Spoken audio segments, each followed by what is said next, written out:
Set, cut. Hi, welcome to Sports 101. In this episode, Mike and I are going to cover football. Football! Yeah. So I know about football, obviously. But for some of us who maybe don't know about football, why don't you give them a little, I don't know, refresher course? So, the largest and only football league in the United States, at least professionally, is the NFL. The NFL is made up of 32 teams. There are two conferences. There is a North, a South, an East, and a West division in each conference. Now, in the playoffs, 6 teams make the playoffs from each conference. The best 2 teams in each conference receive a first-round bye in the playoffs. So the bottom 4 playoff qualifiers play each other to determine who plays the teams that get the bye weeks. And then, once we have determined which team wins the conference, the 2 conference winners go to the Super Bowl. We are 4 weeks into the NFL season, and there are a few teams that have emerged as contenders for the Super Bowl, with the Jaguars, the Chiefs, obviously the Patriots, and also the Los Angeles Rams looking incredible through the first few weeks of the season. The Rams? The Rams, yes. I'm as surprised as you are. Wild.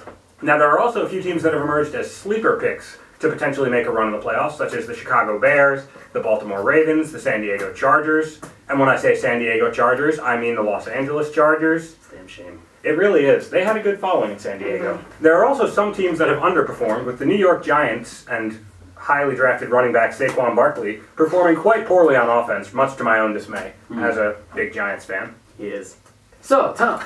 Yeah? What about fantasy football? Well, I'm glad you asked, because real football sometimes gets boring.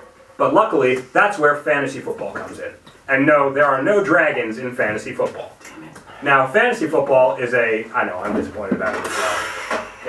We're going to get through this together. Now, fantasy football is a game that many people like to play where they draft players from different teams, 1 quarterback, maybe 2 running backs, 2 wide receivers, and a flex player who could be a wide receiver, a running back, or a tight end.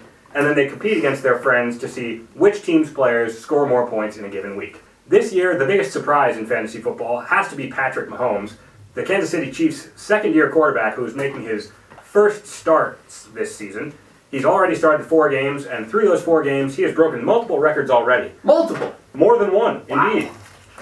Now, additionally, some players to watch in fantasy football this year have been Chargers running back Melvin Gordon, Rams running back Todd Gurley, as well as Rams wide receiver Brandon Cooks, and surprisingly, Falcons wide receiver Julio Jones has gone without a touchdown through the first 4 games, making him a disappointing fantasy football pick.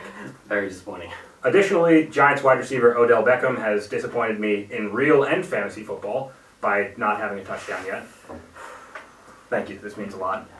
Now that we've talked about fantasy football, we're going to move over to the NUTV Quarterback Corner. So, there have been many quarterbacks in the NFL to receive snaps this year. One of the most notable was Ryan Fitzpatrick, who through 2 weeks was really setting the world on fire. Unfortunately, Fitzmagic has turned a little Fitztragic in the past 2 weeks, with his numbers coming a little bit back down to earth. Additionally, the aforementioned Chiefs quarterback Patrick Mahomes is really on fire early in this season, and Los Angeles Rams quarterback Jared Goff is finally living up to the expectations he received as a very high draft pick in the draft 2 years ago. Finally! Right? Ugh, I love seeing quarterbacks play well, I really do. Really love to see them. Another storyline with the quarterback corner this year has been the Eagles quarterback situation, with Super Bowl MVP Nick Foles starting the first game, and then last year's MVP candidate who had his season stolen away by a torn ACL, Carson Wentz, coming back for week 2. The Eagles have slightly underperformed early in this season. A little bit of it has been due to defensive woes, and we hope to see Wentz put up some big numbers in the future. Definitely, Tom. Well, I personally don't, because I'm a Giants fan. Right. But that's a personal preference. Go Birds. How could you? So, that's our episode. Thanks for watching. Thanks for watching.